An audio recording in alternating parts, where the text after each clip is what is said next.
looking for your nutritional information and guidance, talk to your healthcare providers, talk to a nutritionist, look on the internet, but be careful about what you read on sites that are selling products. They are notoriously unreliable in the data that they're giving you. Now let's switch gears and talk about exercise a bit. So exercise in many diseases, particularly in the neurological field, has been associated with improved outcomes.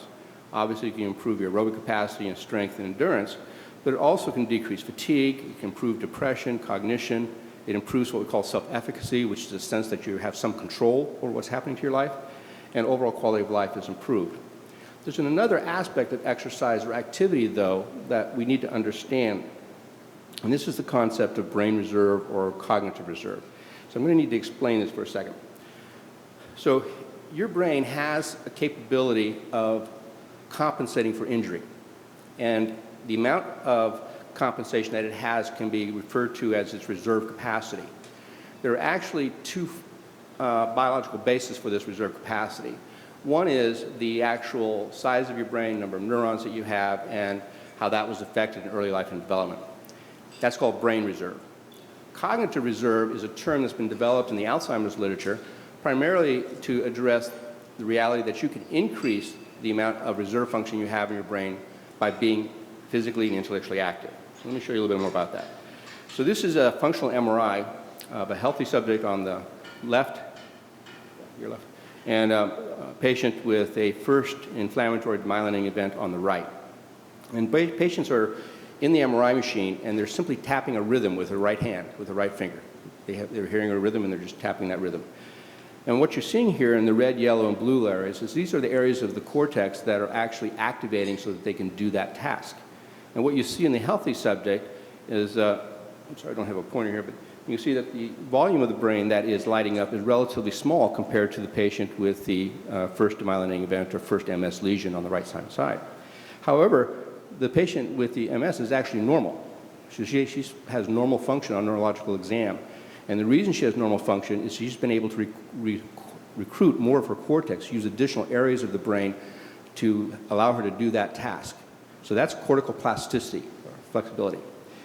Now, that is a manifestation of training in general. So this is another fMRI study done looking at patients doing certain tasks in the MRI again, before cognitive training and after cognitive training. So these are patients that had memory dysfunction, and they were put through a training program to improve their memory, and we can see that their memory is improved, that it's improved because they're using more of their cortex. They've shifted function around.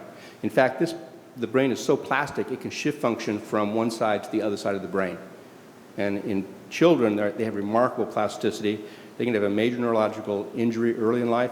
By the time they're in their 20s, they may function totally normal and be normal on the neurological exam. Unfortunately, this plasticity does decrease as we go through life, but it doesn't seem to ever go away. However, you only have so much of it.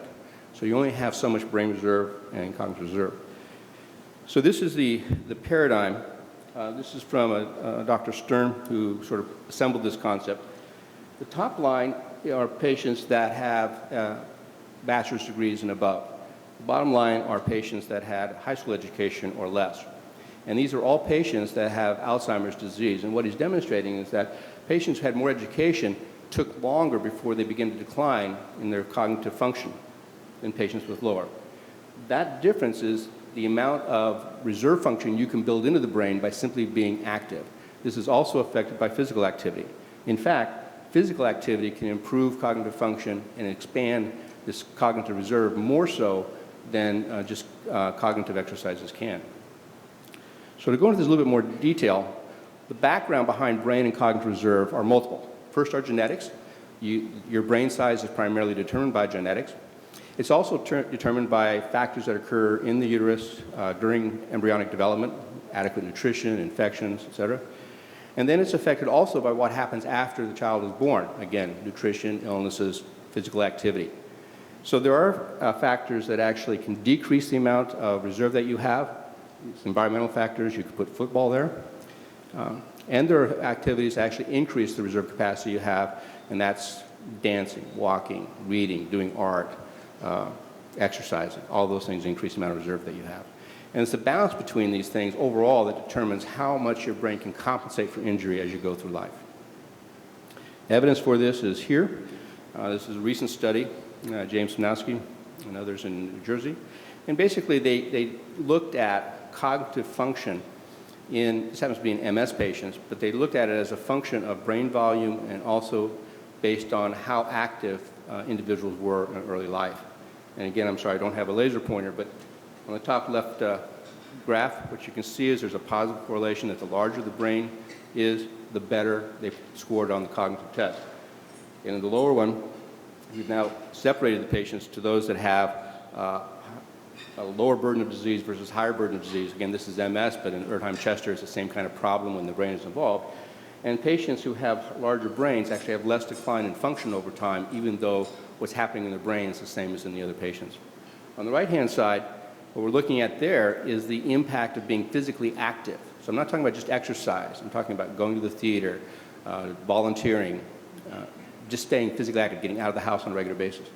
And again, individuals that are more active have better function and it's persistent, and it also protects them from injury in the brain. So exercise from this paradigm is not there just to strengthen your muscles, it's to make your brain physically bigger and to increase the number of connections you have between neurons, which gives the brain flexibility so it can shift function from areas that are damaged to areas that are not damaged so that you can maintain the function that you need. This is not true just for cognition. This is a paper I published earlier with Carolyn Schwartz. And this is what's called a radar plot. And we looked at about 3,000 patients. Again, this happens to be MS. I don't know if there are 3,000 Erdheim-Chester patients in the world.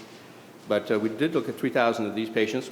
And we stratified them based on if they were active in early life or active now. And that gives you 4 categories. And the bottom takeaway message is that on this radar plot, the closer you are to the center, the more functional and the less disability you have. And what you can see is that patients, the high active refers to patients who are active now while they have the illness.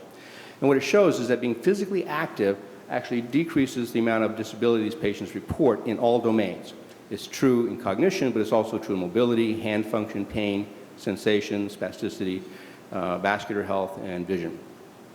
So again, this is a general principle that's just now evolving in medicine. It's not well understood by most medical students, but hopefully by the time they get out into practice, they will have a more understanding of this. Because taking advantage of this and thinking about this gives us a way to improve function in patients and also helps them maintain function even if the disease continues to be active at a low level. So basically, I would argue that in addition to all the other things that you have to pay attention to, it is important for you to get educated on what a healthy diet is. And there are a number of resources that can help you do that, including nutritionists. And you do need to have it assessed for you as an individual. We're all different. What might be a good diet for one person may not be a good diet for another person. So again, you can get help on this from your healthcare providers, from nutritionists, and from other sources. And you have to identify what your goal is. Is it to maintain weight? Is it to lose weight? Is it to gain weight? And have some help and adjust the diet and manage to that. And again, I would emphasize the more that you can use fruits, vegetables, grains, nuts to do this, the more likely you are to succeed. Again, too often in our society, we think that supplements that are sold over the counter can substitute for a good healthy diet, and I would argue that the evidence is not there that supports that. You also need to have a plan for exercising. It does not have to be extreme. You do not have to exercise all at once. You should try to exercise close to daily, though. The reason is the way that you build this brain reserve is that neurons that are healthy put out new branches called neurites, and those neurites connect with other neurons that are functioning. That connection is random. It will break in about 24 to 48 hours and go somewhere else unless you activate it. So if you're doing something that activates that pathway, then it's made permanent. An example of this is learning to play golf. For those of you that play golf, you know you can read about it all you want, but when you go out on the course, it doesn't help you. You still have to practice and practice to actually get the strokes down so you can actually hit the ball. What you're doing with that practicing is you're rewiring the brain to give your body the right connections to allow you to do that rather complex movement. It's true for all sports. It's also true for learning language. So in the case of exercise here, it needs to be more frequent and maybe less intense, rather than the opposite of doing intense exercise less frequently, which is less effective. You can do 3 10-minute periods of exercise in a day, and that's just as effective as one 30-minute exercise period. So if the exercise is fatiguing you, if symptoms of the disease is preventing you from exercise for prolonged periods of time, don't worry about it. Do the short periods that are comfortable, and just try to do enough of them during the day that you can get 20 to 30 minutes in on a daily basis. You do not need to do the same thing. You can do different things on different days and get just as much benefit from it. In fact, from what we're talking about here, we would actually prefer that you're doing things that integrate your body, that involve balance and coordination. You can do that from yoga, you can do it from weights, you can do it from dancing, you can do it from swimming. Walking is not quite as effective. It's good, it's helped burn calories, but it turns out that evolution has made us very efficient at walking. We don't really use very many muscles to do that. Dancing, however, is very efficient and is a good way to exercise.